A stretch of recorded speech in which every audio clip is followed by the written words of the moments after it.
আসসালামু আলাইকুম, সবাইকে স্বাগতম জানাচ্ছি আমার নতুন একটি ভিডিওতে। তো আজকে আমি কথা বলবো এসএসসি 2025 বরাবর এই রুটিন পরিবর্তন নিয়ে।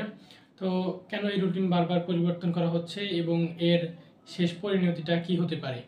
তো তোমরা জানো যে তোমাদের রুটিন প্রথমে একবার পরিবর্তন করা হলো বাংলা, দ্বিতীয়, তারপরে আবার গণিত, তারপরে আবার রুটিনটা পরিবর্তন করা হয়েছে। তো এর মধ্য দিয়ে শিক্ষার্থীরা দেখতে পাচ্ছেন যে অনেক আন্দোলন করতেছে, ঢাকার মধ্যে শাহবাগে আন্দোলন করতেছে, তারা চাচ্ছে যে পরীক্ষার হলেই তারা বসবে না। এটা অনেকটাই হাস্যকর, কারণ এই রুটিন পরিবর্তনের কারণে কখনো পরীক্ষা বাতিল হতে পারে না।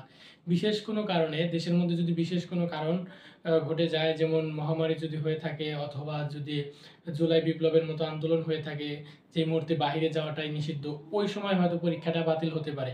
কিন্তু এখন এমন কোনো কিছুই হয়নি যার কারণে পরীক্ষাটা বাতিল হতে পারে। এখন যারা আন্দোলন করতেছে, তারা যারা আন্দোলনের পথে আছে, তারা কাজটা ভুল করতেছে। যতই পরীক্ষার রুটিন পরিবর্তন করা হোক, পরীক্ষা তোমাদের হবেই। যদি বন্যা হয় সেক্ষেত্রে শুধু সিলেটে বন্ধ হয়ে যেতে পারে। কেন সিলেটে বন্ধ হয়ে যেতে পারে? কারণ আমরা জানি যে সিলেটে বন্যাটা একটু বেশি হয় এবং তীব্র হয়, যার কারণে বিগত বছরগুলোতেও যদি আমরা তাকাই তাহলে দেখবো যে সিলেট বোর্ডে অনেক সময় অন্য অন্য বোর্ডে পরীক্ষা চলাকালীন সিলেট বোর্ডে পরীক্ষা হয়নি, তারা অটো পাস পেয়ে গেছে। তো যারা সিলেট বোর্ডে আছেন তারা যে অটো পাস পাবেন ব্যাপারটা এমন না, হয়তো বন্যার আগেও পরীক্ষাটা হতে পারে। তো কবে পরীক্ষাটা হবে এই বিষয়টা এখনো শিওরলি বোর্ডই বলতে পারতেছে না। ঈদের পরে পরীক্ষা এতটুকু ঠিক আছে, এবং ঈদের পরে পরীক্ষাটা হবে। এই যে রুটিন পরিবর্তন, এতগুলা রুটিন পরিবর্তনের মাঝে আবার পরীক্ষা এই রুটিনেই হবে কিনা, এটাও সন্দেহজনক। তো এখন আমি আপনাদেরকে যেটা বলবো সেটা হচ্ছে যে এই আন্দোলনের মুখে না গিয়ে আপনারা ভালো করে পড়াশোনাটা করেন এবং পরীক্ষা ঠিক সময়ে এবং যথাসময়ে হয়ে যাবে। সেক্ষেত্রে আমি বলবো যারা আন্দোলন করতেছে তারা হয়তো ভুল করতেছে।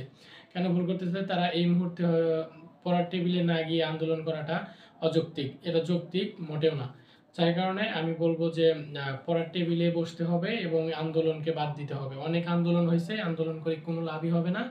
এবং যারা আন্দোলন করতেছে তারা হচ্ছে ব্যাক বেঞ্চার, অর্থাৎ ঠিকঠাক মতো পড়াশোনাটা করতেছে না। এবং ক্লাসের যারা হচ্ছে স্টুডেন্ট, তারা হচ্ছে যে আহ, হয়তো পড়াশোনার মনোযোগটা একটু দেয়, তারপরে ইউটিউবে এসে যখন দেখে যে আন্দোলন হচ্ছে, তারা আবার পড়াশোনাটাকে ব্রেক করে দেয়। তারা ঠিক মতো আর পড়াশোনাটা করে না। তখন কথা হচ্ছে যে যে যারা মিডল ক্লাসের স্টুডেন্টগুলো আছে, এদের হচ্ছে সবচেয়ে বড় ক্ষতি হবে। তো তারা শুধু আল্লাহর কাছে বলবে যে আল্লাহ, যেন আন্দোলনটা সফল হয়, যেন পরীক্ষাটা হয় না, তারা এই বলে পড়াশোনাটাও করবে না। যার কারণে তাদের রেজাল্ট সবচেয়ে বেশি খারাপ হবে। তাদের রেজাল্টই বরাবর সবচেয়ে ভালো হয়, কারণ তারা পরীক্ষার আগে এসে এতটা মনোযোগ দিয়ে পড়ে যে সারা বছর তারা মনে করেন যে যেই সিলেবাসগুলো গ্যাপ দিয়ে আসছে সেটা তারা কভার করতে পারে। আজকের ভিডিও এতটুকুই। ধন্যবাদ সবাইকে। আসসালামু আলাইকুম।